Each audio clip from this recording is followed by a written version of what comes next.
Last time हमने SRP value पढ़ा था और अपन ने क्या था, एसआरपी वैल्यू में लिखा था कि tendency of cation to gain electron is directly proportional to SRP value. अगर SRP वैल्यू ज्यादा होगा तो टेंडेंसी टू गेन इलेक्ट्रॉन ज्यादा होगा। दूसरा अपन को पढ़ना था SOP वैल्यूज ऑफ एनाइंस। तो अगर अपन SOP वैल्यूज ऑफ एनाइन की बात करेंगे ना, तो we used to write that anion के लिए जो I नेगेटिव होता है उसका SOP वैल्यू सबसे ज्यादा होता है, I नेगेटिव का। फिर अपन कहेंगे Br नेगेटिव, Cl नेगेटिव, फिर उसके बाद अपन लिखते हैं Cl नेगेटिव के बाद that is OH negative. Then we write that nitrate ion, carbonate ion, sulphate ion and phosphate, और लास्ट में अपन लिखते हैं फ्लोराइड। एक्चुअली इन सब के एसओपी वैल्यूज अगर अपन चेक करेंगे ना, तो इसका एसओपी वैल्यू मतलब मेनली जो अपन को लिखना होता है वो एसओपी वैल्यू इसका होता है दैट इज 0.54 होता है, 1.05 होता है, 1.30 वोल्ट होता है, और यहाँ पर अपन सल्फेट लिख लेते हैं 2.05 वोल्ट होता है, और इसको लिख लेते हैं दैट इज 2.89 ये होता है। और इसमें भी जैसे अपन ने वाटर लिखा था ना लास्ट टाइम, इसमें भी अपन वाटर को लिख सकते हैं that is H2O that is equal to minus 1.23 volt. These are SOP values for anions. तो अगर SOP मतलब ऑक्सीडेशन पोटेंशियल है, tendency to lose electron. SOP value मतलब tendency to lose electron. So the tendency, so we can write that tendency of anion to lose electron will be directly proportional to SOP values. Tendency of anion to lose electron, obviously बात है anion होगा तो electron lose करेगा, lose electron is directly proportional to SOP value। जिसका SOP value ज्यादा होगा उसकी tendency electron lose करने की ज्यादा होगी। आयोडीन जब ऑक्सीडेशन इलेक्ट्रॉन लूज करेगा ना, तो it will get converted into I2, this will get converted into I2, हाँ Br2। दिमाग में चल रहा कि इतना अपन बता क्यों रहे हैं, इसको बताने की जरूरत है क्या? बिल्कुल है। Br2 ये कन्वर्ट होगा Cl2, और जितने भी ऑक्सीजन वाले हैं ना, ये O2, ये O2, ये O2, ये पेरोक्साइड, ये O2 और ये F2। तो अपन को एक बात पता चल रहा है सर, देखो ना, ये तो हमें साफ साफ दिख रहा है कि कौन क्या करे। जितने भी ऑक्सीजन वाले हैं सब O2 में कन्वर्ट होता है एक्सेप्ट सल्फेट। अगर सल्फेट का ऑक्सीडेशन होता है ना तो पेरोक्साइड में कन्वर्ट होता है। बाकी सारे के सारे जितने जिसमें ऑक्सीजन होगा सब ऑक्सीजन में कन्वर्ट होने वाले, जिसमें भी ऑक्सीजन प्रेजेंट है वो सब प्रेजेंट होने वाले, वो सब ऑक्सीजन में कन्वर्ट हो, ऑक्सीजन और वाटर। अब अपन एक बात कहेंगे सर, ये तो I2 है, I2 is the best reducing agent. Reducing agent best क्यों है? अपन को पता है, अगर मुझसे कोई पूछेगा ना बेस्ट रिड्यूसिंग एजेंट बताओ, अच्छा ही बता दो। क्यों? एक तो एसिड जिसमें हाइड्रोजन है और इसकी इलेक्ट्रॉन देने की टेंडेंसी सबसे ज्यादा, that will be the best reducing agent for. तो इसकी इलेक्ट्रॉन देने की टेंडेंसी इससे ज्यादा है, इसकी इससे ज्यादा है, इसकी इससे ज्यादा है, इसकी इससे ज्यादा है, विजिलाइज करता है।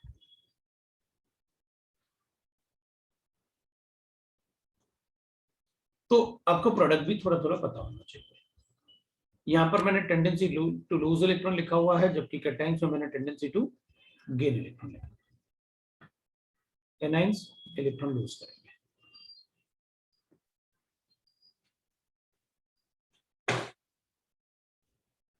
आई और बी आर का एसओपी नेगेटिव होना चाहिए ना।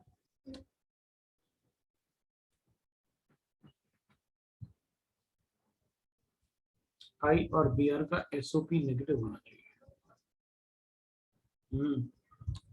बस सही, क्योंकि अपन एसआरपी लिखेंगे तो पॉजिटिव होगा, उनकी इलेक्ट्रॉन नॉन मेटल है ना, इलेक्ट्रॉन गेन करने की टेंडेंसी ज्यादा होगी। बिल्कुल। तो अगर अपन एसआरपी लिखेंगे तो रिडक्शन पोटेंशियल की बात करेंगे अगर अपन, तो विल राइट दैट इनमें नेगेटिव साइन लगा दें, ये भी नेगेटिव लिखा। अब अपन कहेंगे और कुछ देखना है क्या अपन को, और कुछ आप लोगों ने मतलब ऐसे कुछ लिखा क्या? सर बी आर और सीएल का सभी का होगा SOP values, because non metal होगा तो इलेक्ट्रॉन गेन करने की टेंडेंसी बहुत हाई होगी, गेन करने की टेंडेंसी मतलब पॉजिटिव होगी, और एसआरपी जिसका पॉजिटिव होगा उसका एसओपी नेगेटिव होगा। अपने लिखा था भाई, मान लो अपन ऐसे अज्यूम कर लेते हैं कि आपके पास सिल्वर आयन है, इसकी इलेक्ट्रॉन गेन करने की टेंडेंसी में अपन लिखते हैं ये पॉजिटिव होता है एसआरपी इसका 0.8 वोल्ट होता है, तो इसका एसओपी कितना होगा? तो अपन कहेंगे इलेक्ट्रॉन लूज करने की टेंडेंसी, तो अपन कहेंगे इसका SOP that will be equal to -0.8 volt. तो लिखा था ना अपन ने लास्ट टाइम कि अगर रिडक्शन पोटेंशियल को ऑक्सीडेशन पोटेंशियल में कन्वर्ट करना है तो साइन चेंज करना होता है।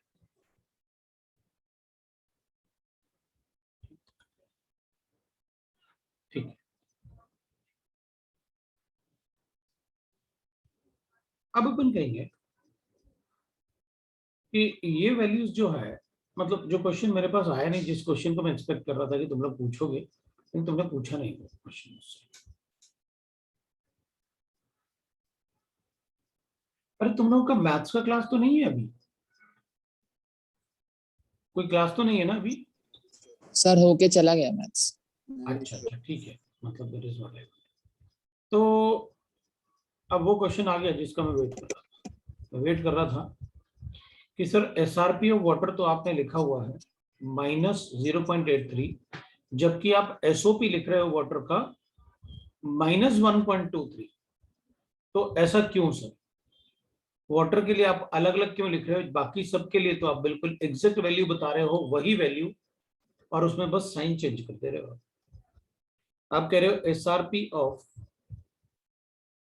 आई, टू से आई नेगेटिव कन्वर्ट करना है, तो आप ये इलेक्ट्रॉन गेन करके, तो आप बोल रहे हो 0.54 वोल्ट, जबकि आप एसओपी ऑफ आयोडीन बोल रहे हो आप आई नेगेटिव से आई टू, तो आप बोल रहे हो 0.54। तो फिर आपने वाटर में ऐसा क्यों किया? भाई आपने वाटर को तो ऐसा नहीं किया, वाटर में तो आपने ऐसे लिखा हुआ है ना, ये तो आपने अलग लिखा हुआ है। तो अपन एक काम करते हैं, रिडक्शन पोटेंशियल लिखते हैं अपन, है? मैं इसको हटा रहा हूँ। ठीक, अब एक बात देखो, अगर वाटर को रिडक्शन पोटेंशियल करना है, वाटर का reduction potential, so SRP of water, है ना, इसको अपन नोट करके रखें। ये क्वेश्चन एक्सपेक्ट कर रहा था मैं, लेकिन वो मैं सोच रहा था तुम, मैं वेट भी कर रहा था कि यार तुम लोग शायद पूछोगे, लेकिन काफी देर बाद पूछ लिया। मतलब एक्सपेक्ट होता है कि यार बच्चे जरूर पूछेंगे सर, हर बार तो आप नेगेटिव साइन को पॉजिटिव में लिख देते हो, अगर रिडक्शन पोटेंशियल नेगेटिव है तो ऑक्सीडेशन को आप पॉजिटिव में लिखते हो, कि वाटर के लिए अलग क्यों लिख रहे हो आप? तो अपन कहेंगे रिडक्शन पोटेंशियल मतलब वाटर को इलेक्ट्रॉन गेन करने होंगे। अगर वाटर को इलेक्ट्रॉन गेन करना होगा सर, तो बैलेंस कैसे करूंगा? ऑब्वियस सी बात है, अगर एलएचएस में नेगेटिव चार्ज है तो मैं आरएचएस में भी नेगेटिव चार्ज से बैलेंस करूंगा, राइट ना? तो इसमें OH ने इलेक्ट्रॉन बैलेंस करना पड़ेगा ना, तो मुझे OH नेगेटिव तो बनाना ही पड़ेगा और H2 लिखना पड़ेगा। तो अपन इसको ऐसे कर देते हैं, ये रिएक्शन हो गया। मतलब अगर रिडक्शन पोटेंशियल लिखेंगे तो अपन कहेंगे इसका एसआरपी जो अपन को गिवन होगा ऐसे, reduction potential that is H2O SRP अपन को ऐसे गिवन होगा H2O2 OH माइनस साइन अपन को मिल रहा है, तो इसको अपन लिख लेंगे that is equal to minus 0.83 volt आपने बताया था। अब एक बार अपन एसओपी लिख लेते हैं, एसओपी ऑफ वाटर। अब ऑक्सीडेशन मतलब मुझे क्या करना पड़ेगा, मेरे पास वाटर है और मुझे इससे इलेक्ट्रॉन को लॉस्ट करवाना पड़ेगा। मैं इलेक्ट्रॉन लॉस्ट कैसे करूंगा वाटर से? तो पहले तो आप इलेक्ट्रॉन गेन करवा रहे थे तो आपने कर लिया, अब इलेक्ट्रॉन लॉस्ट कैसे करूंगा वाटर से, ये तो बताओ। अगर इलेक्ट्रॉन लॉस्ट करेगा वाटर तो बैलेंस कैसे करूंगा मैं इसको? बताओ भाई, बैलेंस कैसे करें वाटर को? अगर मतलब इलेक्ट्रॉन लॉस्ट करवाने हैं तो बैलेंसिंग कैसे करूं? तो अपन कहेंगे देखो सर, अगर आपको राइट हैंड साइड पे इलेक्ट्रॉन है और लेफ्ट हैंड साइड पे आप OH ऐड कर नहीं सकते, तो आप क्या करोगे, यहाँ H+ लिखोगे ताकि चार्ज बैलेंस हो जाए। तो आपने ऐसे कर लिया, लो बैलेंस हो गया ना बैलेंस। तो इसको आप बोल रहे ऑक्सीडेशन पोटेंशियल। ऑक्सीडेशन पोटेंशियल मतलब H2O को आपने O2 में कन्वर्ट किया या H+ साइन में कन्वर्ट किया। तो अपन क्या करेंगे, that will be equal to -1.23। तो ये लिखा आपने -1.23। अब अपन कहेंगे देखो सर एक बात है, क्या दूसरा वाला रिएक्शन पहले वाले का रिवर्स है क्या? नहीं ना, तो फिर इसको मैं पॉजिटिव में कैसे लिख सकता हूँ? दोनों रिएक्शन अलग अलग है ना। अगर दोनों रिएक्शन अलग अलग हैं तो मुझे ऑक्सीडेशन और रिडक्शन पोटेंशियल भी अलग होंगे इसके। भाई मैं तो आज तक आपसे यही बोलता आया ना कि अगर इसका इलेक्ट्रॉन रिडक्शन पोटेंशियल मुझे गिवन है तो साइन चेंज करके इसका रिडक्शन पोटेंशियल लिख दूंगा, क्योंकि ये पहले वाले रिएक्शन का जस्ट रिवर्स रिएक्शन था, इसलिए आप ऐसा करते। लेकिन अगर रिएक्शन अलग अलग है तो मैं ऐसे नहीं कर सकता, फिर मुझे बताना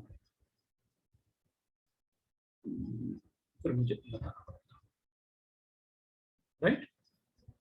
इसलिए मैंने वाटर के लिए अलग अलग लिखा। अब इनको याद रखना थोड़ा सा, मतलब पहले हेलोजेंस लिख लेते हैं और वाटर और क्लोरीन अपन को पता है, और बाद में आप नाइट्रेट याद रख लो। अगर ऑक्सीजन ज्यादा है तो ज्यादा अच्छा ऑक्सीडाइजिंग एजेंट है, और ऑक्सीजन अगर एक जैसा है तो चार्ज ज्यादा होना चाहिए। अगर ऑक्सीजन एक जैसा है तो चार्ज ज्यादा होना चाहिए।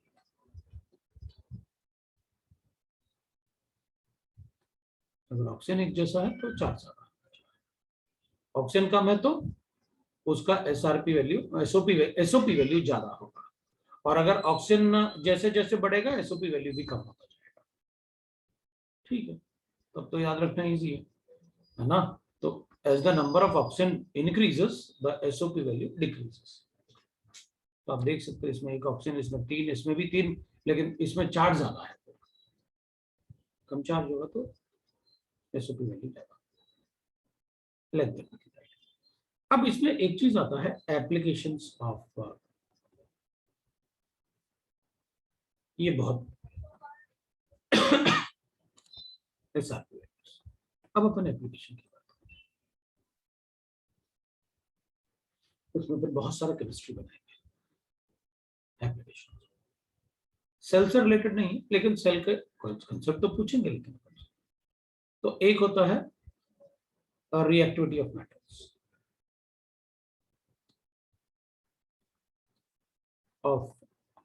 Metals, with water.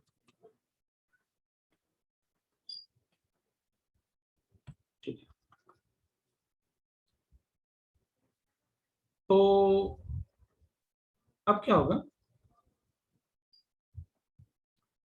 metals with SRP value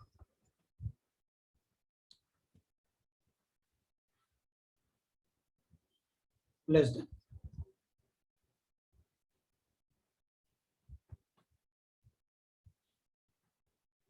metals with SRP value। देखो आप ना मेटल और मेटल आइंस पे ध्यान देना।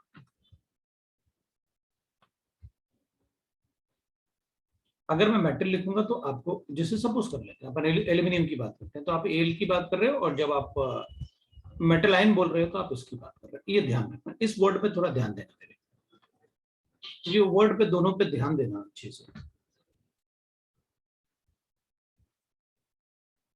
मैं एसआरपी वैल्यू ही लिखूंगा, इवन तो अपन को पता है कि अगर आप सर मेटल लिख रहे हैं तो उसको एसओपी वैल्यू बोल दूंगा, क्योंकि एल्यूमिनियम का एसआरपी वैल्यू इज -1.67,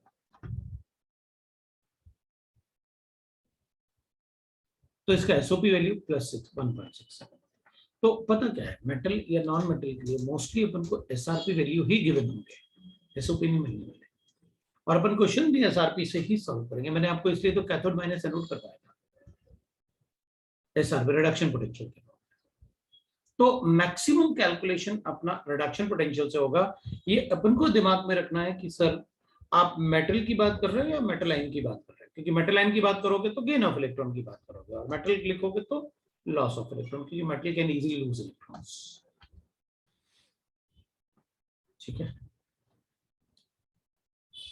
राइट। मैं इस पार्ट पढ़ रहा हूँ और मैं आपको समझा भी दूंगा उसमें, मतलब एक दो बार, मतलब जो आप लिखेंगे ना तो मैं आपको बताऊंगा कि मैं क्या बोल रहा हूँ। तो अपन क्या करेंगे, यहां पर लिखेंगे मेटल्स विद एसआरपी वैल्यू, है ना, अपन लिखेंगे, नहीं याद नहीं करने पड़ेंगे, मैंने बताया था ना, ये सब वैल्यू अपन को गिवन होंगे, लेकिन अगर थोड़ा बहुत, जैसे लास्ट टाइम बताया था ना मैंने, कि थोड़ा बहुत तो याद करना पड़ेगा, थोड़ा बहुत तो याद करना पड़ेगा, तभी तो अपने मतलब सारे बहुत सारे कंसेप्ट चेंज होंगे। अब केमिस्ट्री के अपने बहुत सारे कंसेप्ट चेंज होने वाले हैं, ठीक है ना। तो आइडिया तो मैं आपको दे ही रहा हूं, आप इन वैल्यूज को नहीं भी रखोगे आप तो भी चलेगा, और याद होते हैं तो थोड़ा अच्छा, मतलब जल्दी से क्वेश्चन सॉल्व करते हैं। चल देखते हैं, metal with SRP value less than or equal to 2.37 -2.37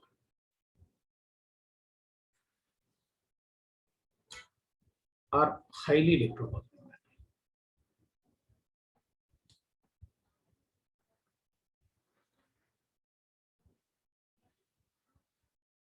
less than लिखना था मुझे, क्योंकि मैंने हाईली वर्ड यूज किया है। Less than this electropositive metal with SRP value -2.37 to 0 volt और मतलब लेस देन 0 लिखेंगे, क्योंकि 0 तो हाइड्रोजन के लिए होगा ना, और low electropositive metals,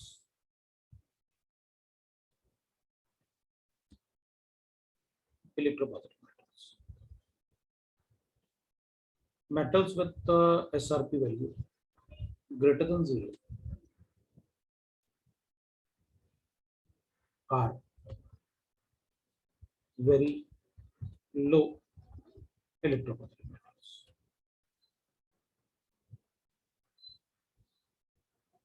Positive metals. अच्छा, तो फिर मैं ये बता सकता हूँ कि अगर मुझसे कोई पूछेगा ये इलेक्ट्रोपॉजिटिव मेटल्स कौन से हैं और इलेक्ट्रोपॉजिटिव मेटल्स कौन से नहीं है, ये वैल्यू जो है ना, ये मैग्नीशियम का वैल्यू था,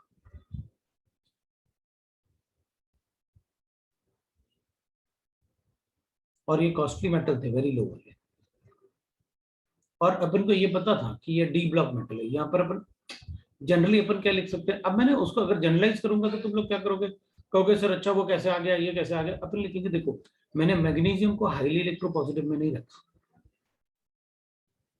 लेकिन मैं ये लिख सकता हूँ mostly S block, D block, very low costly metal.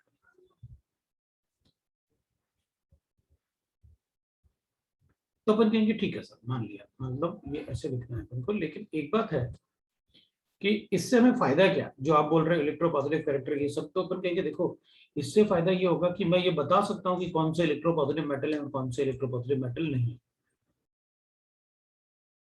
आपने मैग्नीशियम के बाद एल्यूमिनियम लिखा, एल्यूमिनियम के बाद जिंक लिखा, आप देख सकते हो लास्ट टाइम जो पढ़ाया था। तो अपन लिखेंगे दस वी कैन से दैट, इससे फायदा क्या मुझे, that metal with SRP less than minus 2.37 magnesium होता है, can liberate H2 gas when added to water.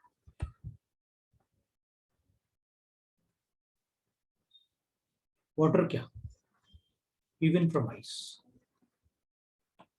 मतलब अगर इन मेटल को अपन आइस में भी डाल देना तो भी हाइड्रोजन लिबरेट। भाई अपन को पता है sodium react with water to form NaOH, ये पढ़ा अपन ने, मतलब छोटे क्लासेस में पढ़ते रहे अपन, और 11th में भी पढ़ा। Even sodium is treated with, है ना, तो अपन को पता है ये बात कि मेटल को अगर इलेक्ट्रोपॉजिटिव मेटल को पानी के साथ रिएक्ट करेंगे तो हाइड्रोजन लिबरेट होगा। तो अपन चाहते हैं कि ये जो हाईली इलेक्ट्रोपॉजिटिव मेटल होते हैं इनको आइस में भी डालोगे तो भी हाइड्रोजन लिबरेट होगा।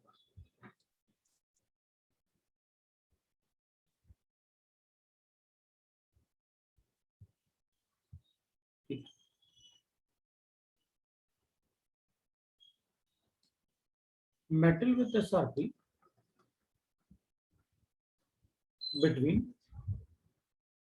बिटवीन क्या, फ्रॉम लिख लेते हैं, minus 2.37 to less than 0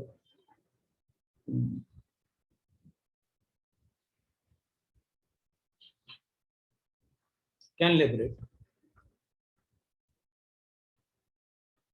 H2 gas from water।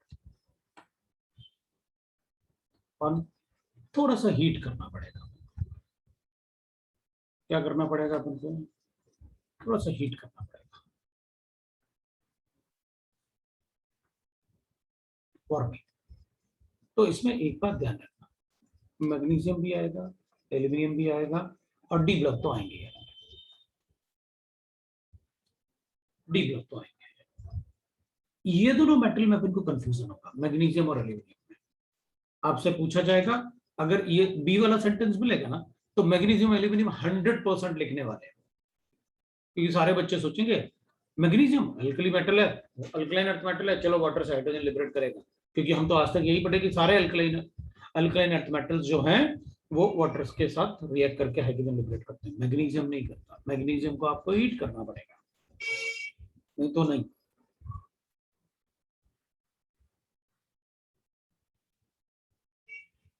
अभी what will say that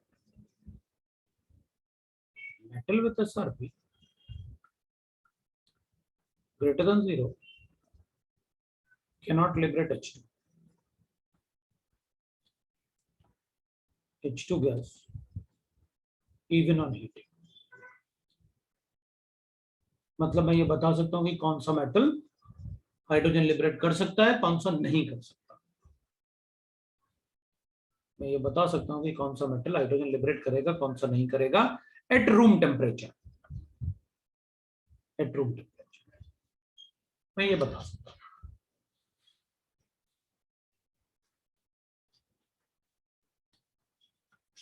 metal with SRP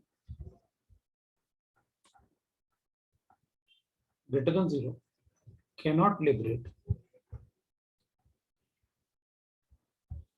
H2 even from acids। अब भाई कोई भी मेटल होता तो एसिड से तो हाइड्रोजन लिबरेट कर ही देता। अगर किसी भी मेटल को अपन को ये पता है कि भाई मेटल को अगर एसिड में ऐड करोगे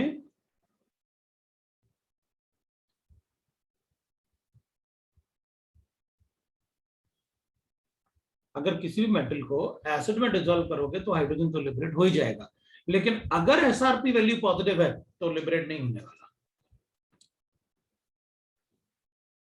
और अपन को अच्छे से पता है।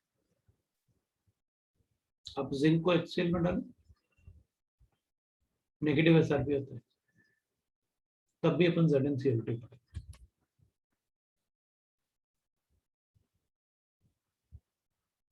आप कॉपर को HCl में डालो, कंसंट्रेट नो रिएक्ट, वो कॉस्टली मेटल ना, महंगे वाले मेटल कहाँ होते हैं तो अपन कहेंगे। लेकिन एक बात है सर, एक बात बताओ, ये ठीक है, नो रिएक्शन। ऐसे क्रॉस करने वाला मतलब no reaction.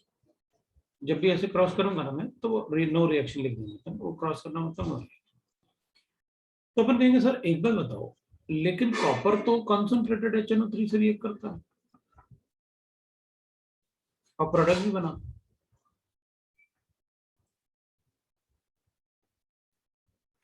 Plus NO plus water, ये तो बनता है, लेकिन हाइड्रोजन तो लिबरेट नहीं करना। This is a redox process because concentrated nitric acid is a very strong oxidizing agent, and copper is a metal, it will be a reducing agent. This is a strong oxidizing agent, very strong oxidizing agent. But the HCl is not a strong oxidizing agent. HNO3 is an oxidizing agent. HCl or H2SO4 are not strong oxidizing agent, but this is oxidizing. Take copper को dissolve करेगा, copper oxidized हुआ ना 0 to plus, ये reduce हुआ ना +5 to plus, balance करो।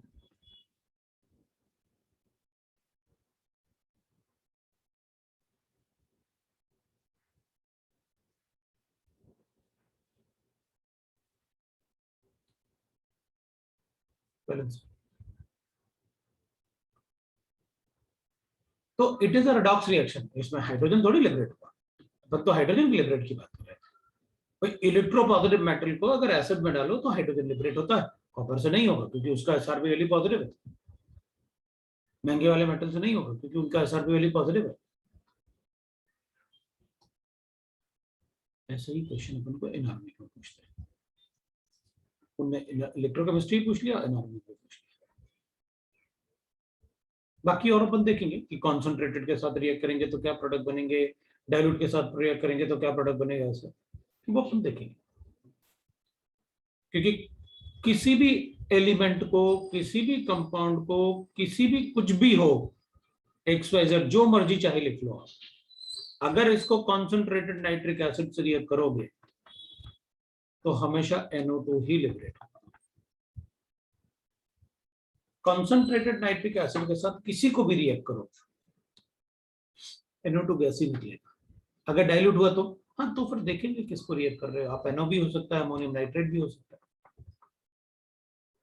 लेकिन अगर कॉन्सेंट्रेटेड से रिएक्ट करोगे तो हमेशा NO2 निकलेगा, उसमें कोई कंप्रोमाइज, कोई एक्सेप्शन नहीं।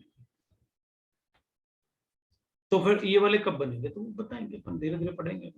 अभी अपन को ये एक बात पता चल गई थी कि किसी भी एलिमेंट को कुछ भी रिएक्ट करो, अगर कॉन्सेंट, चाहे आप ऐसे कर लो, मेरी मर्जी, सर बताओ अब कार्बन को रिएक्ट कर दिया HNO3 से, अब बताओ क्या बनेगा। तो अपन कहेंगे देख भाई HNO3 तो NO2 में ही कन्वर्ट होगा, कार्बन का आप एलिमेंट था ना, नॉन मेटल है तो एसिड बना दो, ये प्लस H2 लिख लो, हो गया, बना लो, बैलेंस कर लो, इसको बैलेंस कर लो।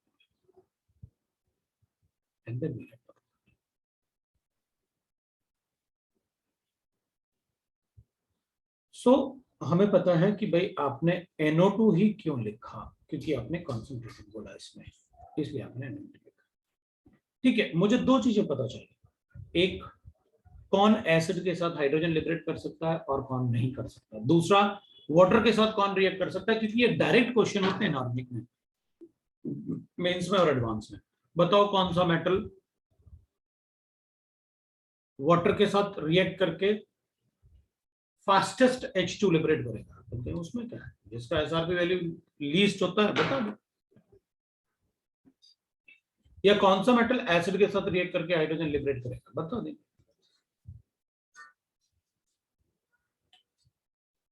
ऑक्सीडाइजिंग एंड रिड्यूसिंग और रिड्यूसिंग। देखो एक बात याद है, ये जो अपन पढ़ रहे हैं ना, ये सारा का सारा अपन पढ़ रहे हैं सॉल्यूशंस में, everything we are discussing is in solutions. इसलिए कभी भी अगर अपने पास चाहे कोई भी Fe2+ है तो Fe3+ में कन्वर्ट होगा, या Fe3+ है तो Fe2+ में कन्वर्ट होगा सॉल्यूशंस में। एक्वस सॉल्यूशन में हाँ, इलेक्ट्रोड पे डिपोजिशन होगा तो अपन बता देंगे कि Fe2 का मतलब, अगर इलेक्ट्रोड पे डिपोजिशन होगा तो मेटल में कन्वर्ट करूंगा, तो आपको बताना पड़ेगा कि वो कहाँ यूज किया, अपन ने कैथोड पे यूज किया तो बताना। सो ऑक्सीडाइजिंग एजेंट में अपन कहेंगे, अपन लिखेंगे strongest reducing agent among metal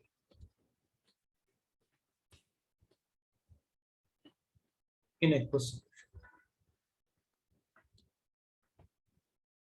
तो कहेंगे lithium,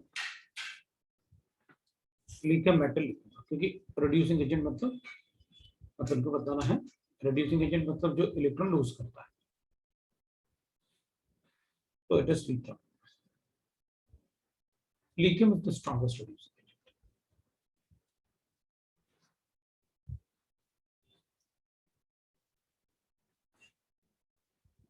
Strongest oxidizing agent among the types। तो अपन कहेंगे ऑब्वियस सी बात है, इन एक्वा सोल्यूशन लिखोगे तो ठीक बात है, एक्वा सोल्यूशन में ही पढ़ना है। Cobalt, when it converts, the cobalt plus 3 gains 1 electron and convert into cobalt plus 2, then it is the strongest। अब अपन कहेंगे सर एक बात बताओ, मैं तो आज तक ये पढ़ते आया था कि अगर मैं स्ट्रॉन्गेस्ट रिड्यूसिंग या ऑक्सीडाइजिंग एजेंट की बात करूं तो भाई ऐसे रिड्यूसिंग एजेंट के लिए तो रिड्यूसिंग एजेंट मतलब लूज इलेक्ट्रॉन्स, तो आप मुझे बता रहे हो लिथियम, जबकि मुझे तो पता था कि सोडियम भी है, पोटेशियम भी है, रुबिडियम भी है, सीजियम भी है। और अगर इनमें मुझे इलेक्ट्रॉन देने की टेंडेंसी बतानी है तो सबसे ज्यादा इलेक्ट्रॉन देने की टेंडेंसी, लोएस्ट आयनाइजेशन एनर्जी इसका होगा। आप इसको क्यों बोल रहे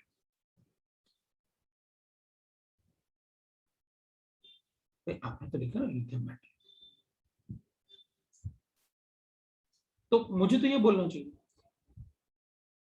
अभी अपन ने एक बात लिखा था, देखो, tendency of cation to gain electron is SRP value, cation. और अपन ने कैटायन में सबसे कम एसआरपी वैल्यू किसकी लिखी थी? लिथियम की।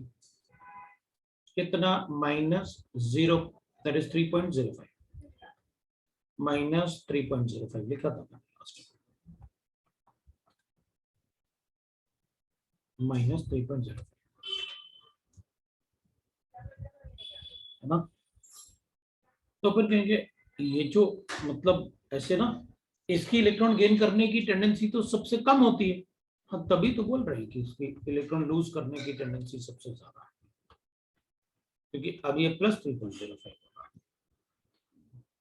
फ्लोरीन से भी बड़ा। मतलब फ्लोरीन की जितनी इलेक्ट्रॉन गेन करने की टेंडेंसी नहीं होती, उससे ज्यादा लिथियम की इलेक्ट्रॉन गेन लूज करने की टेंडेंसी होती है। वो क्यों? क्योंकि वो नेट इफेक्ट अपन को चेक करना होता है। क्यों? क्योंकि देखो सर, इसमें सिर्फ ये नहीं होता कि आप लिथियम आयन को ले लो या लिथियम को पढ़ लो, इसमें ना पता क्या होता है, अपन कहेंगे इसमें बहुत सारी एनर्जी इन्वॉल्व होती है। तो जो प्रोसेस होता है ना वो ऐसे होता है,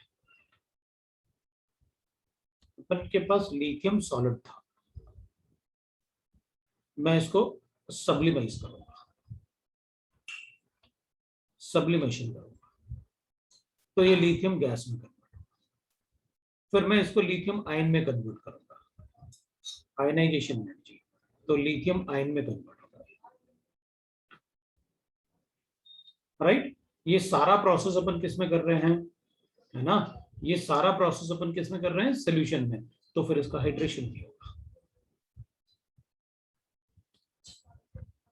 और हाइड्रेशन होगा तो Li पॉजिटिव था, तो इसके सराउंडिंग में वाटर होगा बहुत सारा, तो इसका हाइड्रेशन भी होगा। तो अपन कहेंगे देखो सर, ये तो डेल्टा H तो ग्रेटर देन 0 होगा सब्लिमेशन में, आयनाइजेशन एनर्जी भी ग्रेटर देन 0 होगा, लेकिन इसका डेल्टा H जो होता है ना वो बहुत सारा हाइड्रेशन। अगर सीजियम होता ना तो ये वैल्यू नहीं आती है, उसमें ये भी एंडोथर्मिक, ये भी एंडोथर्मिक, और ये बहुत थोड़ा। क्यों? क्योंकि सीजियम का बड़ा साइज होगा तो पॉजिटिव चार्ज डिस्ट्रीब्यूट हो जाएगा ना, तो वाटर को उतना इजीली अट्रैक्ट नहीं कर पाएगा, तो हाइड्रेशन एनर्जी निकलती है, इसलिए हमें हाइड्रेशन भी चेक करना होता है, राइट। उसमें अपन को हाइड्रेशन भी चेक करना होता है। तो अपन लिखेंगे strongest oxidising agent is which, strongest reducing agent is lithium metal. Like that we are able to tell कि अगर जिसका एसआरपी वैल्यू, जिस मेटल आयन का एसआरपी वैल्यू सबसे कम होगा, मेटल आयन का एसआरपी वैल्यू सबसे कम होगा, वो मेटल के फॉर्म में सबसे अच्छा रिड्यूसिंग एजेंट होगा, इसलिए अपन ने लिथियम मेटल लिखा। क्यों? एसआरपी वैल्यू तो गेन ऑफ इलेक्ट्रॉन होता है ना, अभी लॉस ऑफ इलेक्ट्रॉन लिखूंगा तो साइन चेंज करूंगा ना।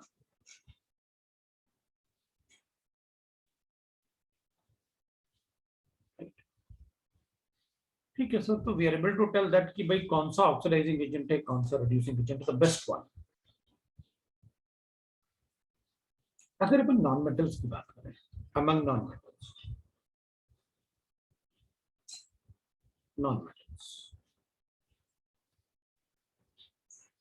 ये तो ओवरऑल था, लेकिन फिर मेटल और नॉन मेटल अपन ऐसे मिक्स नहीं करेंगे, तो ये लिखेंगे तो भाई इसमें कोबाल्ट, कैटाइंस में कोबाल्ट था, ये अमंग कैटाइंस मैंने लिखा। तो फिर सर अमंग कैटाइन मत लिखो, इधर अमंग मेटल अपन ने लिखा, तो ठीक है, दोनों को मेटल भी लिखा अपन ने, तो ठीक है। इसमें अपन एक सेंटेंस चलो जोड़ देंगे बाद में, क्या फर्क पड़ता है। Among non metals best reducing agent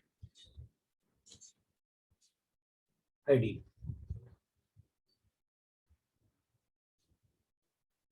and best oxidizing agent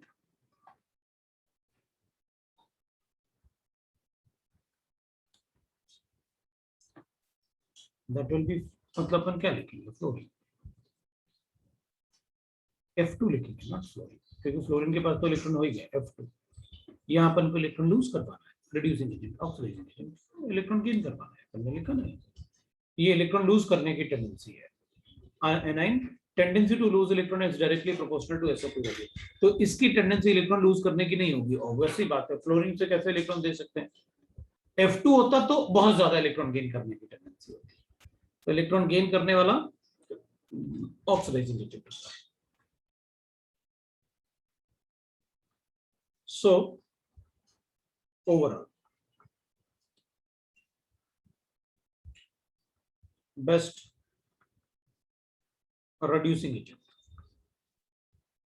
lithium metal, मतलब अब अपन मेटल नॉन मेटल की बात नहीं कर रहे, अपन तो ओवरऑल की बात कर रहे हैं। एंड बेस्ट ऑक्सीडाइजिंग एजेंट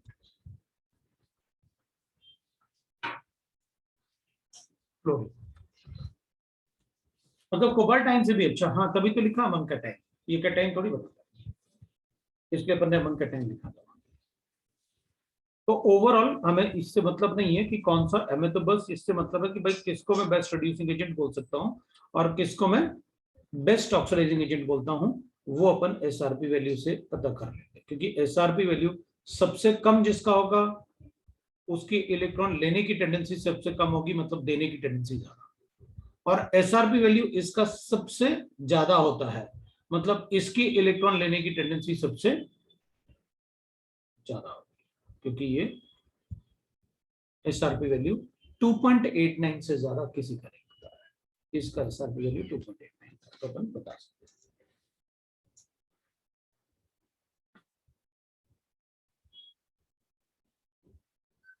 ठीक है, वेरी गुड। सर मतलब F2 इलेक्ट्रॉन गेन करेगा और लिथियम इलेक्ट्रॉन डोनेट करेगा ना सबसे ज्यादा।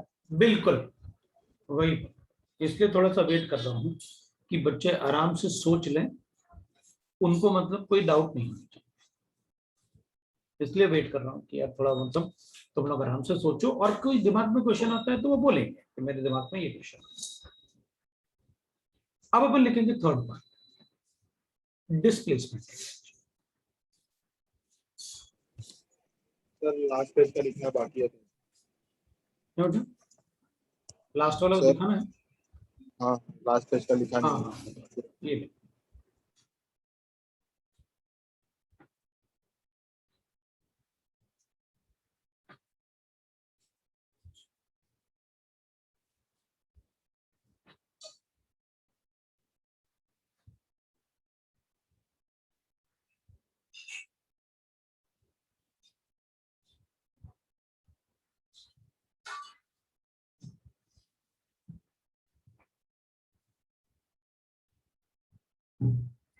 हो गया? हाँ सर। ठीक है।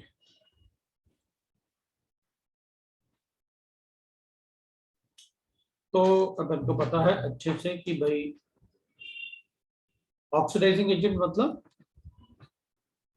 जो इलेक्ट्रॉन गेन करते हैं, और रिड्यूसिंग एजेंट मतलब जो इलेक्ट्रॉन लूज करते हैं।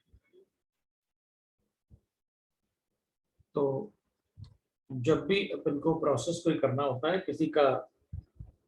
किसी का एसआरपी वैल्यू कैलकुलेट करना होता है, तो मेनली अपन को सब्लिमेशन, जो अपन ने एटमाइजेशन लिखा था कि किसी भी सॉलिड को एटम्स में, अलग अलग एटम में कन्वर्ट करना, फिर एटम्स को आयनाइज करना, और आयनाइज करने के बाद उसका हाइड्रेशन करना। अगर ओवरऑल प्रोसेस नेगेटिव आए तो अपन कहेंगे फिर उस मेटल की इलेक्ट्रॉन लूज करने की टेंडेंसी ज्यादा होगी।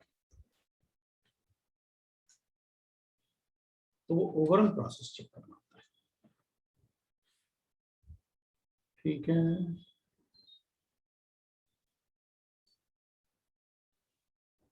अगर ये पूरा प्रोसेस एक्सोथर्मिक आया, मतलब मेटल की इलेक्ट्रॉन लूज करने की टेंडेंसी ज्यादा है। और अगर ओवरऑल प्रोसेस पॉजिटिव आया, मतलब मेटल की इलेक्ट्रॉन गेन, मतलब लूज करने की टेंडेंसी कम है, गेन करने की ज्यादा। अब डिस्प्लेसमेंट रिएक्शन। अब डिस्प्लेसमेंट रिएक्शन में कुछ लिखने के पहले अपन एक बात देखते हैं। सर आपने बताया एस ब्लॉक एलिमेंट, फिर आपने बताया इनका एसआरपी वैल्यू कम होता है डी ब्लॉक से, फिर आपने कहा हाइड्रोजन से, फिर आपने बाकी कॉस्टिक मेटल बताया। अब डिस्प्लेसमेंट रिएक्शन में क्या होता है कि एस ब्लॉक वाले जब मेटल के फॉर्म में होंगे ना, तो वो डी ब्लॉक वालों को उनके सॉल्ट सॉल्यूशन से डिस्प्लेस कर सकते हैं। अब अपन जैसे ऐसे करें, मान लेते हैं एक, मतलब अपन एग्जांपल लेता हूं मैं, किसी को भी एग्जांपल ले सकते हैं ऐसे। अच्छा बताओ, मेरे पास सोडियम आयन है और मेरे पास जिंक आयन है, तो इन दोनों में से इलेक्ट्रॉन लेने की टेंडेंसी, तो अपन कहेंगे जिंक आयन की ज्यादा होगी सर सोडियम आयन से।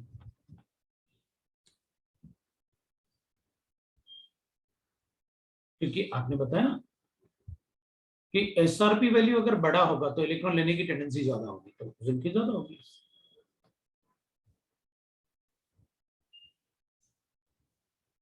ठीक। अब मान लेते हैं, अपन कहेंगे सर एक बात बताओ, मेरे पास अगर जिंक सोल्यूशन है और मैं इसमें सोडियम डालता हूं, सोडियम मेटल डालता हूं, सोडियम मेटल डालता हूं, तो क्या होगा? तो अपन कहेंगे ये इलेक्ट्रॉन देगा इसको, और ये कन्वर्ट हो जाएगा Na प्लस जिंक आयन। तो अपन कहेंगे सर अच्छा एक बात बताओ, मेरे पास सोडियम का सोल्यूशन है, आयन लिखने का मतलब एक्वस सोल्यूशन है, अपन को पता है आयन लिखने का मतलब एक्वस सोल्यूशन, और इसमें अगर मैं जिंक डाल दूं तो अपन कहेंगे नो रिएक्शन।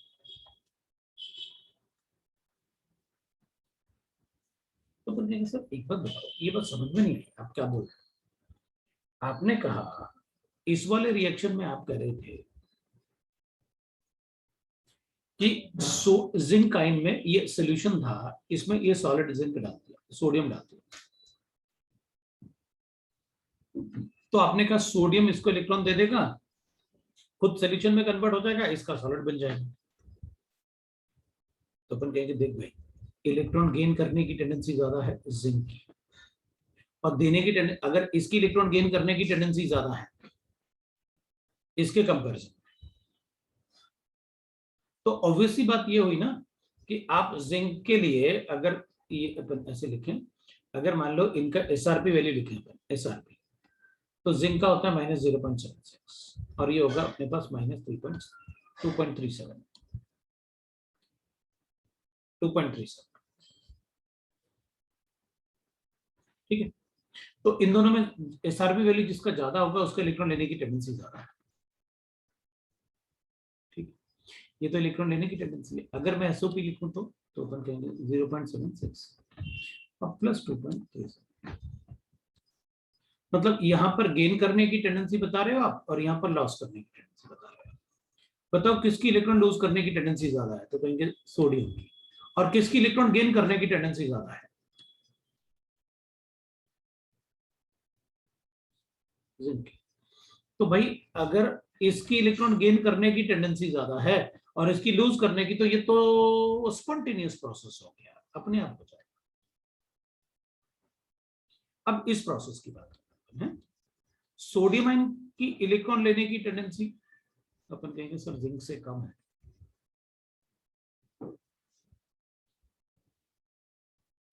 मतलब इसकी इलेक्ट्रॉन लेने की टेंडेंसी जिंक से कम है, सो अपन जिंक नहीं बना सकते सोल्यूशन में, क्योंकि अगर आप जिंक बनाओगे ना सोल्यूशन में, तो ये इलेक्ट्रॉन बैकवर्ड डायरेक्शन में ज्यादा फेवरेबल होगा, क्योंकि इसके इलेक्ट्रॉन लेने की टेंडेंसी ज्यादा है सोडियम से, सोडियम को इलेक्ट्रॉन देने की टेंडेंसी नहीं है।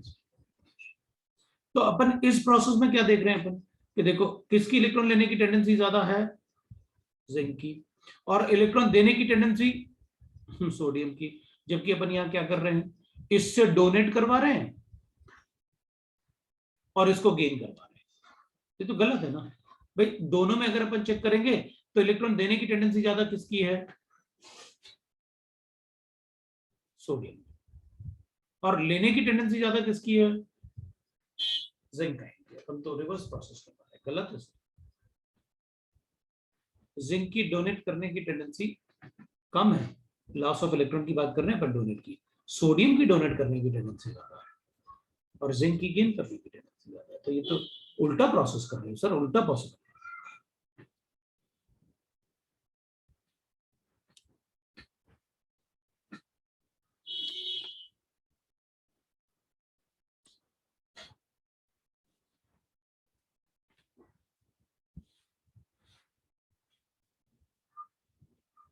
सबको समझ में आया।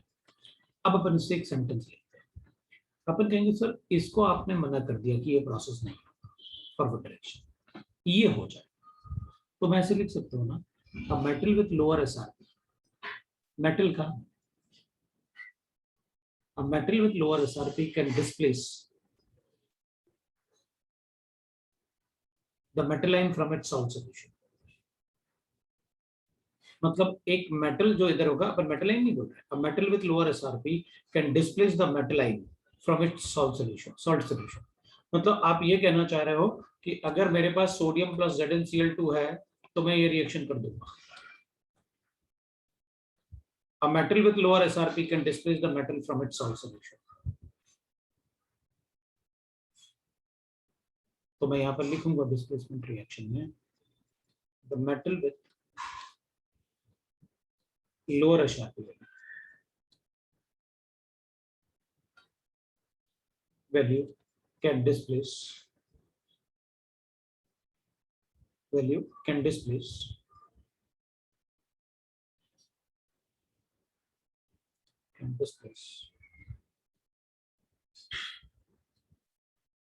the metal ion from its salt solution।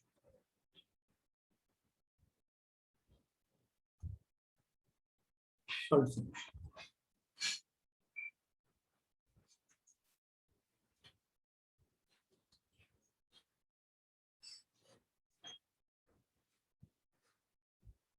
No.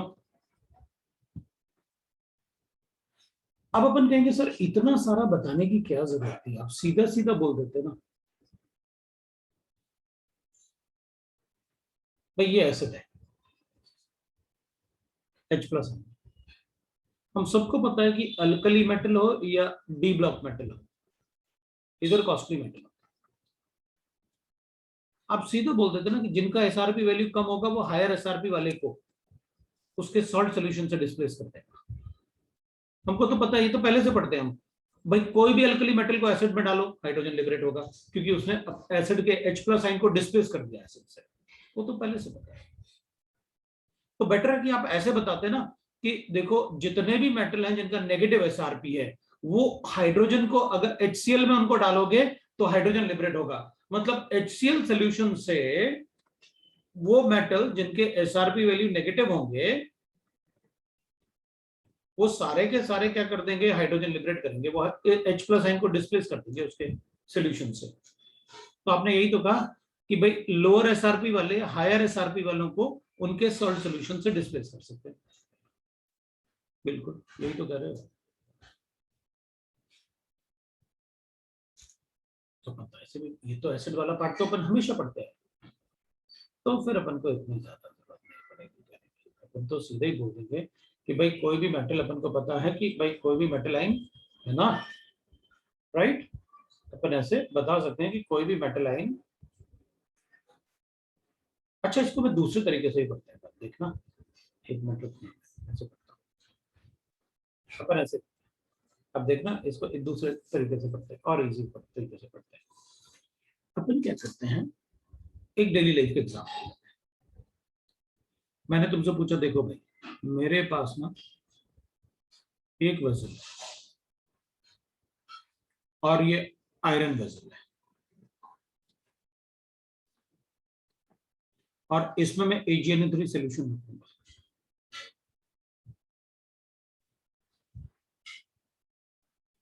और मैंने आपसे लिखा can we keep AgNO3 solution in iron vessel. क्या बोलेंगे?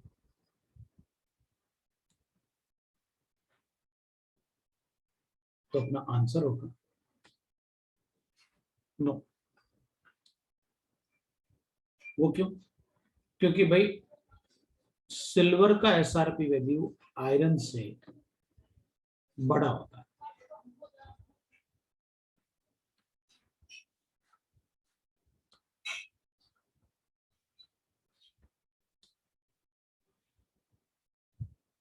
जिसका SRP ज्यादा होगा ना उसकी इलेक्ट्रॉन गेन करने की टेंडेंसी ज्यादा है। वो क्या करेगा, इस सिल्वर आयन का इलेक्ट्रॉन लेने का टेंडेंसी बहुत ज्यादा है। ये क्या करेगा, इस आयरन वेसल को धीरे धीरे डिसॉल्व करना शुरू कर देगा और इससे आयरन से इलेक्ट्रॉन ले लेगा और आयरन क्या हो जाएगा, उसमें चला जाएगा, सोल्यूशन में चला जाएगा। तो अपन कहेंगे नहीं सर इसमें अब ये हो जाएगा, जो आयरन है ना वो सिल्वर नाइट्रेट के साथ रिएक्ट करके फेरस नाइट्रेट बना देगा और सिल्वर आयन सिल्वर में कन्वर्ट। क्यों? क्योंकि इसकी इलेक्ट्रॉन देने की टेंडेंसी ज्यादा है और ये कॉस्टली मेटल है जिनकी इलेक्ट्रॉन लेने की टेंडेंसी बहुत ज्यादा होती है। तो पॉसिबल नहीं। ठीक है तुम है ना भाई, जिस मेटल आयन की इलेक्ट्रॉन लेने की टेंडेंसी ज्यादा होगी अपन उसको ऐसे वेसल में नहीं रख सकते जिनकी इलेक्ट्रॉन देने की टेंडेंसी ज्यादा हो उसके कंपैरिजन। किसी को डाउट है तो बोलो। No doubt. अब अपन कहेंगे ठीक है, अच्छा बताओ अपन ऐसे कर लेते हैं, अपन ऐसे कर रुक जाओ अपन देख लेते हैं क्या करना है अपन को। तो जो ज्यादा कॉस्टली होगा वो पहले इलेक्ट्रॉन गेन कर लेगा। अपन ऐसे करते हैं, दो तीन वेसल बनाते हैं। अपन कहेंगे सर अच्छा ठीक है मेरे पास एक वेसल ऐसे है, वेसल इतना सारा बनाने से अच्छा मैं फटाफट ऐसे वाला बना देता हूँ। मान लेंगे अपन कि सर ये वेसल है, एक वेसल ये ले लेते हैं, एक वेसल ये ले लेते हैं, एक वेसल ये ले लेते हैं, तीन वेसल लेंगे। मैं तीनों में अलग अलग सोल्यूशन रखूंगा और बताऊंगा कि किस कौन सा वेसल किसका है। इधर एक कॉपर वेसल है, इसमें AgNO3 सोल्यूशन रखूंगा।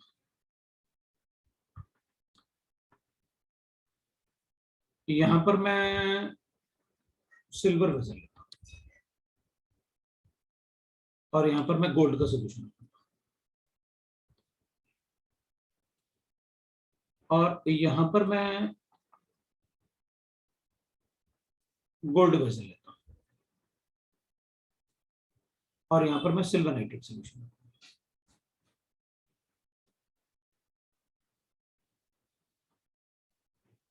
और एक और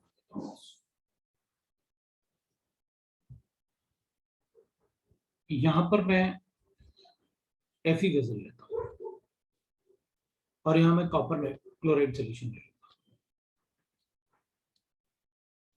बताओ इनमें से कौन सा पॉसिबल है, पॉसिबल मतलब वो कौन सा, मतलब अपन बना सकते हैं, कौन सा नहीं बना सकते, कौन सा वेसल किस में सोल्यूशन रख सकते हैं, किस में नहीं रख सकते। आपके पास एसआरपी वैल्यू है, मैंने लास्ट टाइम बताया था आपको, हाँ, तो पूछ भी सकते हैं, मैं आपको बता सकता हूँ, कोई प्रॉब्लम नहीं। इसमें अपन कॉपर वेसल लेते हैं और यहाँ पर FeCl2 सोल्यूशन।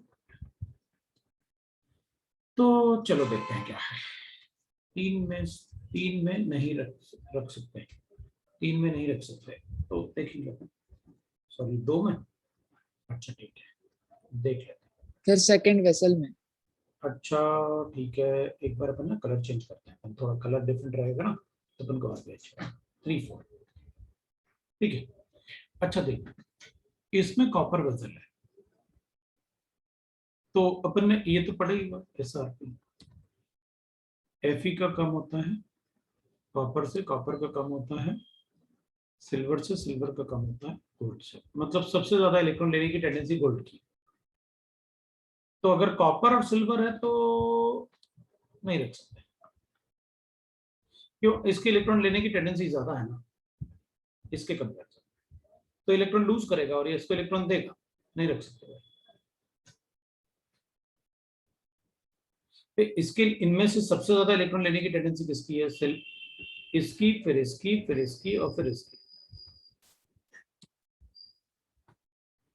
तो इसको बड़े मुश्किल से अपन देख सकते हैं। देख सिल्वर वेसल में अपन कॉपर या आयरन को तो रख सकते हैं, आयरन के सोल्यूशन को, लेकिन गोल्ड सोल्यूशन नहीं रख सकते, क्योंकि गोल्ड सोल्यूशन में गोल्ड का इलेक्ट्रॉन लेने का टेंडेंसी ज्यादा है, वो कॉपर मेटल को डिसॉल्व करवा देगा, इसको नहीं रख सकते।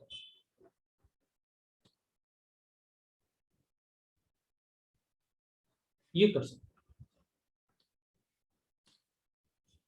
क्यों, क्योंकि सिल्वर आयन की इलेक्ट्रॉन लेने की टेंडेंसी गोल्ड से कम है, तो ये देगा ही नहीं ना, ये इलेक्ट्रॉन ले नहीं पाएगा ना, इससे इलेक्ट्रॉन ले नहीं पाएगा उससे। इसमें तो अपन कहेंगे इसकी इलेक्ट्रॉन लेने की टेंडेंसी ज्यादा है इससे, इसमें ये कर no no yes yes no yes no yes, सारे लिख दिए इसमें, no no yes no yes, ठीक है। अच्छा मुझे पता कैसे याद रहता है, एक तो मैं एसिड से, मुझे पता है कोई भी मेटल को ना एसिड में डालो आप, चाहे कोई भी मेटल एसिड में डालो, हाइड्रोजन लिबरेट हो,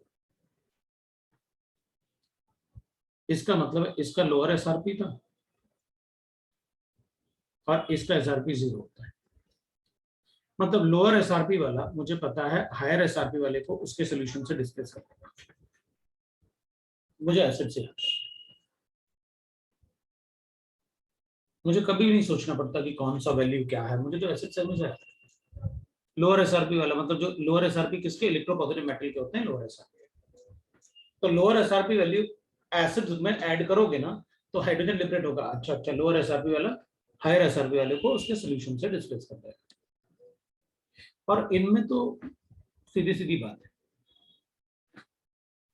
आप ना महंगे वाले आप ना महंगे वाले वेजल में सस्ता वाला सोल्यूशन रख सकते हैं, सस्ते वेजल में महंगा सोल्यूशन नहीं रख सकते,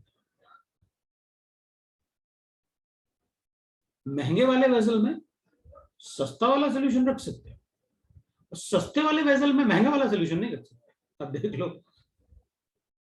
आपने पहले वाले में आपने सस्ते वाले वेजल में महंगा वाला सोल्यूशन रखा, गलत, सस्ते वाले वेजल में महंगा वाला सोल्यूशन रखा, गलत, आपने महंगे वेजल में सस्ता वाला सोल्यूशन रखा, सही है, आपने सस्ते वेजल में महंगा सोल्यूशन रखा, आपने यहाँ महंगे वेजल में सस्ता सोल्यूशन रखा, अजीब सा। अब क्या करूं, ऐसे याद रहता मुझे तो, भाई कभी भी पूछोगे तो मैं कहूंगा अच्छा बताओ कौन से वेजल में क्या रखा ऐसा हुआ याद है, रखा तो चलेगा, हाँ ऐसा याद रखा तो चलेगा ना, हाँ, गलती थोड़ी होने वाली। तेरे उल्टे फटाफट से याद हो गया। नहीं इसमें एक्चुअली अपन को ना, जैसे अब इसके बाद और मतलब तुमको ऐसे पूछते नहीं है, यही पूछते हैं वो याद है, बट अपन को सही, अब बाकी कॉस्टली मेटल में तो ठीक है, लेकिन इधर डी ब्लॉक में अपन को सारे सभी के प्राइस थोड़ी पता है, बस वहां गड़बड़ नहीं हो जाए अपन से, यही लगता है, बट कंसेप्ट मुझे याद आता है, कि आप एसआरपी तो दोगे ना क्वेश्चन में, तो मुझे कंसेप्ट याद रखता है। सबने एक बार बताया ना, महंगे वेसल में सस्ता सोल्यूशन रखो, कोई प्रॉब्लम नहीं, लेकिन सस्ते वेसल में महंगा सोल्यूशन नहीं रखना, नहीं तो नहीं। तो उससे अपन को कंसेप्ट याद रखना हमेशा, कंसेप्ट में गलती नहीं होती। हाँ, तो अपन कर सकते हैं, एक तो यह होगा। तो देखो भाई, सारे डिस्प्लेसमेंट रिएक्शन आपको पता चल गया कि कौन सा मेटल किसी भी मेटल आयन सोल्यूशन को डिस्प्लेस कर पाएगा या नहीं कर पाएगा। कैसे बताएंगे? देख के नहीं, एसआरपी वैल्यू से। कौन अच्छा रिड्यूसिंग एजेंट है, देख के नहीं बताऊंगा, एसआरपी वैल्यू से बताऊंगा।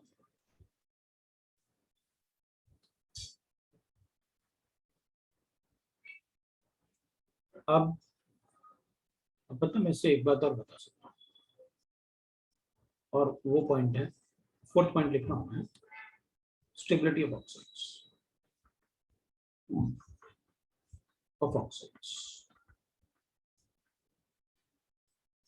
Metal oxides.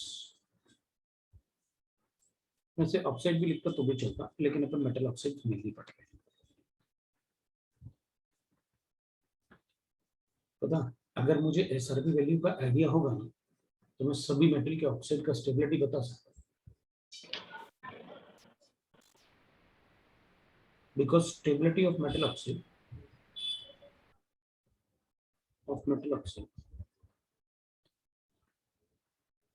is inversely proportional to SRP.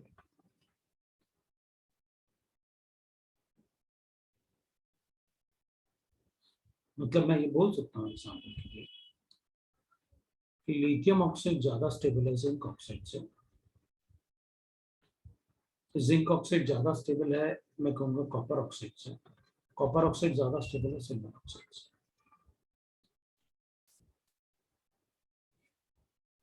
अगर मुझे एसआरपी वैल्यूज पता है ना, तो मैं स्टेबिलिटी ऑफ ऑक्साइड्स भी बता सकता हूँ। वैसे भी अपन को पता है, ये तो इनर्ट मेटल होते हैं ना सर, गोल्ड सिल्वर ये सब, इनके ऑक्साइड बनते कहाँ? अपन ने कार्बोनेट का डिकम्पोजिशन किया भाई, अगर अपने पास मैग्नीशियम कार्बोनेट होता, अपन डिकम्पोज करके क्या बनाते हैं? मैग्नीशियम ऑक्साइड का CO2। इसके कार्बोनेट का डिकम्पोजिशन करो तो अपन कहते हैं नहीं, silver plus CO2 plus O2, क्योंकि इनका ऑक्साइड बनता ही, वरना इनके ऑर्नामेंट कैसे बन पाते हैं?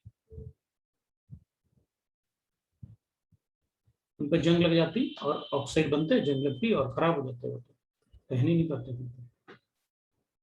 गोल्ड सिल्वर वगैरह, है ना। तो अपन ना सीधा बता सकते हैं, अगर अपन को ऑक्साइड्स गिवन है ना, किसकी कितनी स्टेबिलिटी होगी, दिमाग में तुरंत आना चाहिए कि भाई एसआरपी वैल्यू क्या बताएगी सर। इसलिए तो थोड़ा आपसे कहा कि एसआरपी वैल्यू अगर पता होगा तो अच्छा रहेगा अपने लिए, क्योंकि बहुत सारा इनऑर्गेनिक केमिस्ट्री रिलेटेड है इससे।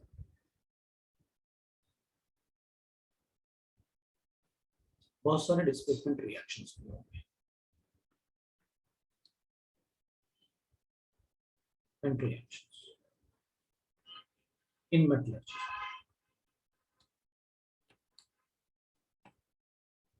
अपन को पता है कि गोल्ड और सिल्वर के लिए अपन साइनेट प्रोसेस यूज करते हैं।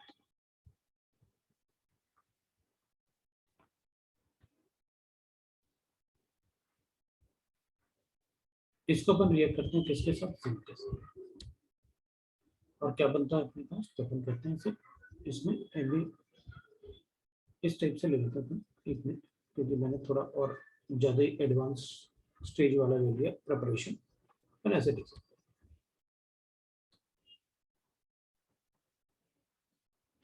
इसको साइनेट प्रोसेस कहते हैं, साइनेट प्रोसेस या मैकआर्थर फॉरेस्ट प्रोसेस, मेटलर्जी में पढ़ेंगे। वो लास्ट स्टेज में जो अपन डिस्प्लेस करवाते हैं ना metal, it is like this. ये सोडियम, क्योंकि इसका एसआरपी वैल्यू कम होता है और इसका एसआरपी वैल्यू ज्यादा होता है, तो इसका सॉल्ट सोल्यूशन है, अपन जो लोअर एसआरपी है जिसका, वो मेटल सॉल्ट सोल्यूशन से सिल्वर आयन को डिस्प्लेस कर देगा। तो ये डिस्प्लेस करेगा तो ये बच जाता है, तो ये सिल्वर मेटल प्रेसिपिटेट जैसे बाहर निकल। साइनेट प्रोसेस, गोल्ड और सिल्वर के लिए मेनली अपन साइनेट प्रोसेस। सर बोलो। सर वो तो ब्रैकेट्स में है ना, तो मतलब वो तो ब्रेक होएगा ही नहीं ना किसी भी रिएक्शन में। ये वाला हाँ कंपाउंड। नहीं, ये तो होता है break.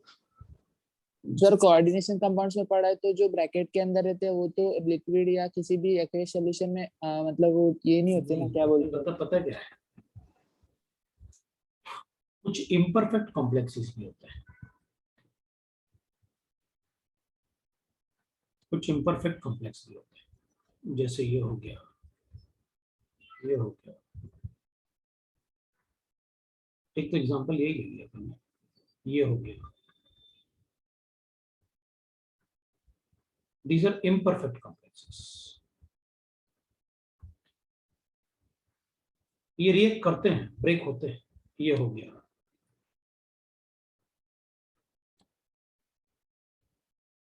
These are imperfect complexes. इनके स्क्वायर ब्रैकेट डिसोसिएट होते हैं, imperfect complexes, है ना, तो वो डिसोसिएट हो जाते हैं।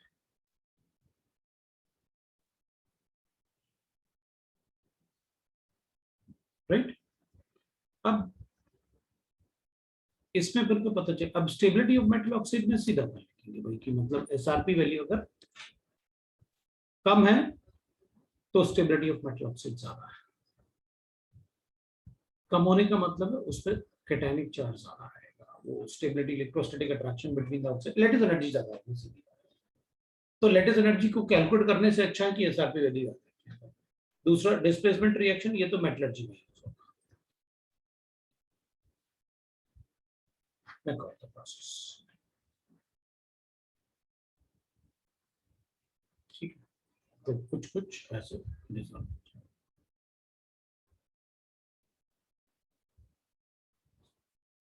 You remember SOP, SRP, and also the name of imperfect complexes all together. अब मैं तो याद रख सकता हूँ ना, मुझे एक ही सब्जेक्ट पढ़ना है और इतने सालों से पढ़ा रहा हूँ। मतलब अगर तुम जितने चैप्टर पढ़े होगे मुझसे, उस चैप्टर का अगर तुम मेंस का पेपर या एडवांस का पेपर दोगे लास्ट ईयर के, तो शायद तुम्हें लगेगा एक भी ऐसा क्वेश्चन नहीं छूटेगा अगर हमने एक सब कुछ अपने नोट्स में होगा, या तो सर ने कहीं बोला होगा या कहीं अपन को पढ़ाया होगा। तो वो तो अपन मतलब मुझे एक ही सब्जेक्ट पढ़ना है ना, तुमको बहुत सारा पढ़ना है, तो मुझे सब याद रहता है और बहुत सालों से पढ़ा रहा हूँ। मुझे लगता है तुम्हारी एज होगी, जब से पढ़ा रहा हूँ 99 से। 99 में सिर्फ एक ही इंस्टीट्यूट हुआ करता था, वो भी दिल्ली में, उसके अलावा इंडिया में कोई इंस्टीट्यूट नहीं होता। तब से पढ़ा रहा हूँ, तो अब तो गली गली में इंस्टीट्यूट है, तो सब कहते, भाजी वाला भी कहता मैं आईटी पढ़ाता सब बोलते हैं तो, लेकिन आईटी पढ़ाना सबको नहीं आता। चलो, इवन मैं तो ऐसे लोग भी देख रहे हैं जो आईटी से रिटायर्ड प्रोफेसर आते हैं, उनको भी पढ़ाने नहीं आता आईटी, और बहुत टू द पॉइंट और बहुत मतलब शार्प होता है, होना चाहिए, तब अपन को नहीं होता है। लेकिन आपको क्लास में जो बताया अगर वो सारा समझ में आया, पॉसिबल नहीं है उसके बाहर कोई कंसेप्ट आना, इम्पॉसिबल। आएगा तो आप कोरिलेट करके बता दोगे कि यार सर ने कुछ ना कुछ तो कहा होगा, ऐसा हो ही नहीं सकता।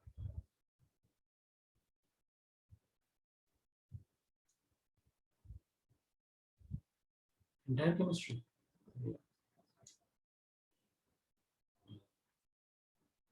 अब ये प्रशांत से बात करते हैं कैसे, प्रशांत से मतलब टाइमिंग का प्रॉब्लम ऐसे बोल रहा हूँ, पूछते हैं अपन प्रशांत से। तो अपन इसमें ना ऐसे अपन इम्परफेक्ट कॉम्प्लेक्सेस, तो ये डिस्प्लेसमेंट 5 एप्लीकेशन आपको याद होनी चाहिए। अब आते हैं अपन कि अपने इलेक्ट्रोकेमिकल सेल के कैलकुलेशन, लेकिन ये 5 एप्लीकेशन जो मैंने पढ़ाया ना, ये बहुत इंपॉर्टेंट होंगे अपन को इनऑर्गेनिक पॉइंट ऑफ व्यू से। ये पूरा इनऑर्गेनिक में, इसमें ना जो इनऑर्गेनिक अपन पढ़ेंगे ना 15, 16, 17, 18 ग्रुप्स, तो सब इसमें खींच के लाऊंगा मैं अब मैं, कि देखो तुमने बताया था ना, इवन मेटलर्जी भी इसमें पूरा खींच के लाऊंगा ऐसे। हाँ, सबसे ज्यादा ये स्टेबिलिटी का ऑर्डर है, तो अपन ने लिखा है एसआरपी वैल्यू जिसका कम होगा उसकी स्टेबिलिटी ज्यादा होगी, तो इसका अच्छा, हाँ अपन को स्टेबिलिटी ऐसे करना पड़ेगा ना। अगर अपन मेटल ऑक्साइड की स्टेबिलिटी लिख रहे हैं, अपन ने वो लिख दिया ना, मैं सीधा लिख ही देता हूँ इसको, है stability of metal oxide, metal oxide. तो फिर अपन ऐसे लिख लेंगे, मतलब जिसका एसआरपी लोएस्ट, लिथियम का लोएस्ट था सर, तो फिर ये ऐसे होता है। फिर उसके बाद जिंक ऑक्साइड, उसके बाद फिर अपन लिख लेते हैं कॉपर ऑक्साइड, और उसके बाद अपन सिल्वर ऑक्साइड। मैंने ये एरो उल्टा लिखा था लेकिन कुछ लिखा नहीं था, लेकिन मैंने शायद बोला था मेटल ऑक्साइड स्टेबिलिटी लिख रहा हूँ, ऑब्वियस सी बात है, तो गलत हो जाएगा। एरो एक बार चेक कर लेना वरना वो गलत हो जाएगा। अब ना अपन रुक जाते हैं, आज इतना ही पढ़ते हैं, क्योंकि बाकी बच्चे ना पता नहीं वो क्लास में आज मतलब संडे को ऐसे ही होता है, सब भाग जाते हैं, क्या करते हैं मुझे समझ नहीं। भैया लाइफ में पढ़ना ही सब कुछ है। तो चलो अपन यही रुक जाते हैं और नेक्स्ट टाइम फिर आगे शुरू करेंगे इलेक्ट्रोकेमिकल सेल। ये एप्लीकेशन है लेकिन which is very very useful in inorganic chemistry. ठीक है ना, तो अपन यहाँ पर रुक जाते हैं। ठीक आप है, नोट भेजोगे ना, हाँ नोट सेंड करोगे ना नोट? ठीक है, और मतलब अभी थोड़ी देर में ये भेज दूंगा, हाँ, और वो पिछला वाला भी भेज। सर हाँ बोलो। सर यूनियन वाले ग्रुप में भी भेजना। ठीक है, सर आपने बात किया है क्या संजय सर से किसके लिए वो मतलब नोट्स के बारे इसमें में? शीट के लिए? हाँ हाँ शीट के लिए बात किया, बोले सर आ जाएगा, मतलब वो बोला है कि मतलब आने वाला है तो आ जाएगा, लेकिन मुझे एक मतलब इस वीक में तो कमिंग वीक जो है ना उसमें आ जाना चाहिए, कमिंग वीक में आ जाए, मिल जाएगा ओके और ज्यादा ही शीट मिल जाएगी। अच्छा इलेक्ट्रो की शीट, तब तक इलेक्ट्रो की शीट में भेज देता हूँ आपको, है ओके। चलो बाय सर, थैंक यू तो सर। चलो बाय। सर आप वीडियोस यूट्यूब पे डालने वाले ना, या कोई और जगह पे भी डालते हैं आप? नहीं नहीं ग्रुप पे डाल दूंगा मैं, ओके सर, थैंक यू। टीवी1 के ग्रुप पे डाल दूंगा आज। ठीक है चलो थैंक यू।